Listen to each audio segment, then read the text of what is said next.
ಆತ್ಮೀಯ ಸ್ನೇಹಿತರೆ, ತಮಗೆಲ್ಲ ಅಥರ್ವ ಯೂಟ್ಯೂಬ್ ಚಾನಲ್ಗೆ ಸ್ವಾಗತ. ಸ್ನೇಹಿತರೆ, ಸುಮಾರು ಜನ ಟೆಲಿಗ್ರಾಮ್ ಗ್ರೂಪ್ಗಳಲ್ಲಿ ಚರ್ಚೆ ಮಾಡುತ್ತಿರುವಂಥ ವಿಷಯ ಅಂತಂದರೆ ಕೆಸೆಟ್ನ ಅಂತಿಮ ಫಲಿತಾಂಶ ಯಾವಾಗ ಬರ್ತದೆ ಅಂತೇಳಿ. ಸ್ನೇಹಿತರೆ, ಆಲ್ರೆಡಿ KA ನೀವು ಪಡೆದಿರ್ತಕ್ಕಂಥ ಅಂಕಗಳನ್ನ ಪ್ರಕಟಪಡಿಸಿದ ಜೊತೆಗೆ ಅದರಲ್ಲಿ ಯಾವುದೇ ರೀತಿಯ ಗೊಂದಲ ಇದ್ದರೂ ಕೂಡ ಆಕ್ಷೇಪಣೆ ಸಲ್ಲಿಸಲು ಕೂಡ ಅವಕಾಶವನ್ನು KA ಕೊಟ್ಟಿತ್ತು.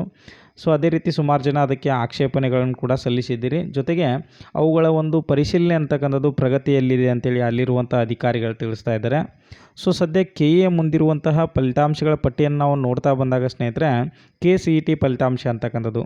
ಸೊ KCET ಫಲಿತಾಂಶದ ಪ್ರಕಟಣೆಯಲ್ಲಿ ಬ್ಯುಸಿಯಾಗಿರುವಂತಹ KA ಕೆಸೆಟ್ ಫಲಿತಾಂಶವನ್ನು ಪ್ರಕಟಪಡಿಸೋದಕ್ಕೆ ಇನ್ನೂ ಕೂಡ ವಿಳಂಬ ಆಗುವಂಥ ಸಾಧ್ಯತೆಗಳು ತುಂಬಾ ಇದೆ.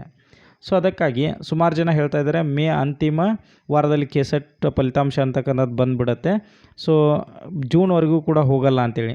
ಸ್ನೇಹಿತರೆ, ಜೂನ್ 2ನೇ ವಾರ ಅಥವಾ 3ನೇ ವಾರದವರೆಗೂ ಕೂಡ ಕೆಸೆಟ್ ಫಲಿತಾಂಶ ಅಂತಕ್ಕಂಥದ್ದು ಬರುವಂತಹ ಸಾಧ್ಯತೆ ಇದೆ. ಯಾಕಂತಂದರೆ KA ಇದರ ಬಗ್ಗೆ ಯಾವುದೇ ರೀತಿಯ ಪ್ರಕಟಣೆಯನ್ನು ಇನ್ನೂವರೆಗೂ ಕೂಡ ಹೊರಡಿಸಿಲ್ಲ. ಸೊ ಅದಕ್ಕಾಗಿ ಜೂನ್ 2 ಅಥವಾ 3ನೇ ವಾರದವರೆಗೂ ಕೂಡ ಕೆಸೆಟ್ನ ಅಂತಿಮ ಫಲಿತಾಂಶ ಅಥವಾ ಒಂದು ಎಲಿಜಿಬಿಲಿಟಿ ಸರ್ಟಿಫಿಕೇಟ್ ಅಂತಕ್ಕಂಥದ್ದು ಬರುವಂಥ ಸಾಧ್ಯತೆಗಳು ತುಂಬಾ ಇದೆ. ಸೊ ಇದು ಕೆಸೆಟ್ನ ಒಂದು ರಿಸಲ್ಟ್ ಕುರಿತಾದಂಥ ಮಾಹಿತಿ ಸ್ನೇಹಿತರೆ.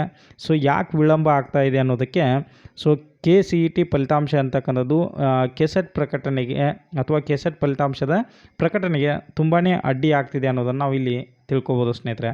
ಸೊ ಎಲ್ರಿಗೂ ಕೂಡ ಧನ್ಯವಾದಗಳು.